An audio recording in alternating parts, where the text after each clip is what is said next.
Hearing is vital to us. It allows us to engage with our world and feel connected to others. Life without hearing would be hard, but so many people make it doable by adapting, such as doing sign language, having cochlear implants, or hearing aids. So why do we need hearing? It helps us in object identification sounds. It helps us associate objects and give us clues to what they are. This is top-down processing. We also need it for sound localization. It allows us to pinpoint where a sound is coming from. So when you hear your name, you turn to the exact location where your name is called from.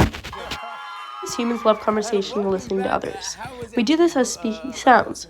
What's a sound, you may be wondering? It is me talking to you right now, but let's define it. There are two definitions of sound, perceptual and physical. Let me explain. When someone plucks a guitar, it creates vibrations, which are sent through waves to our ears. It is physical stimulation, whereas perceptual would be experience we have after we hear the guitar sound.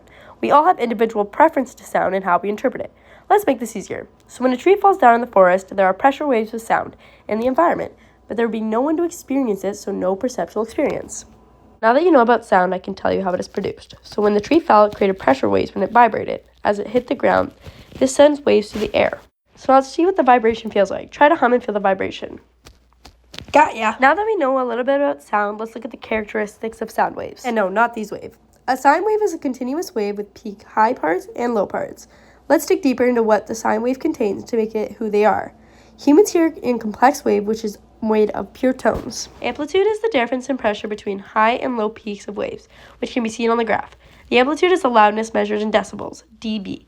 The louder the amplitude, the louder the sound. The lower the amplitude, the lower the sound. And then we have frequency. Frequency refers to the number of cycles within a time period and is measured in hertz. 1 hertz is 1 cycle per second. We have high frequencies such as a high C on the piano, or we can have a low frequency such as a bass drum. It also has pitch, which is related to frequency. Pitch is what we hear as high notes and low notes, meaning moving your hand over piano keys starting low to high.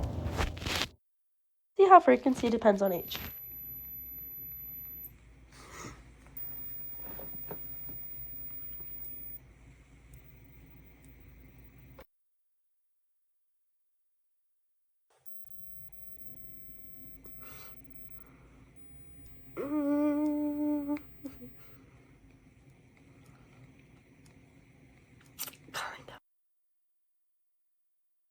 When did you stop hearing your frequency? Comment down below. After looking at frequency and how it can be detected by a 20-year-old, let's see how the range for humans.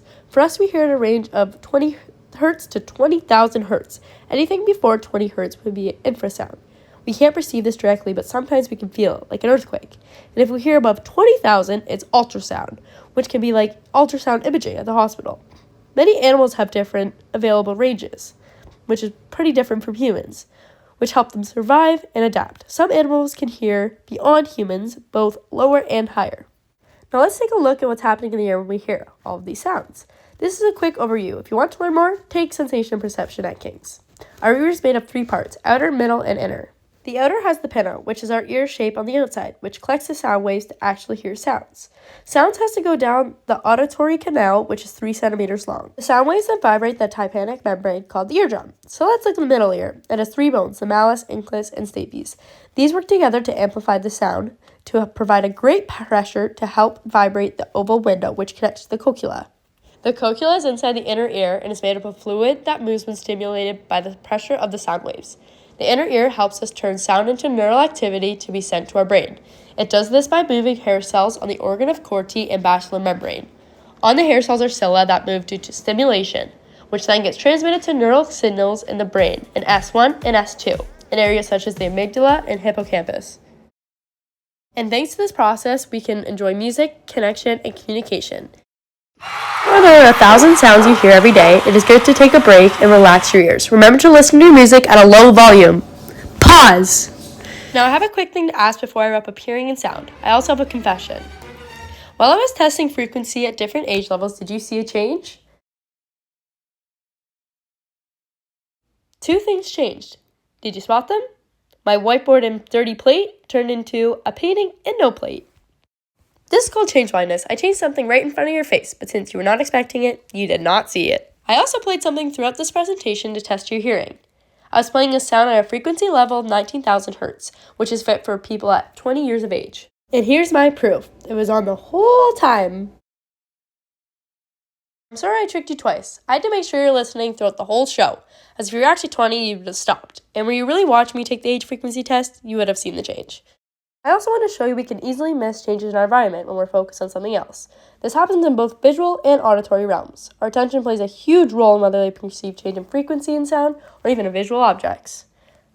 In the case of sound, we might completely miss a shift in frequency because our brain is filtering out less important changes, focusing on only what we think is relevant at the time. In the same way, we might miss a change in pitch or background noise. Our brain likes to play funny tricks on us. So you probably didn't notice when I introduced hearing, it actually wasn't me. It was my sister. My voice changed, but you didn't seem to notice. Go back and check it out. If you want an in-depth of how the brain works, take Sensation with Perception at King's. And if you want to learn about all the senses, this class is for you. That's a wrap. This is just a breakdown. I hope this helps you understand. If you found this helpful, don't forget to like and subscribe for more study tips. Got questions? Comment. Let's keep making learning fun and stress-free. Thanks for watching.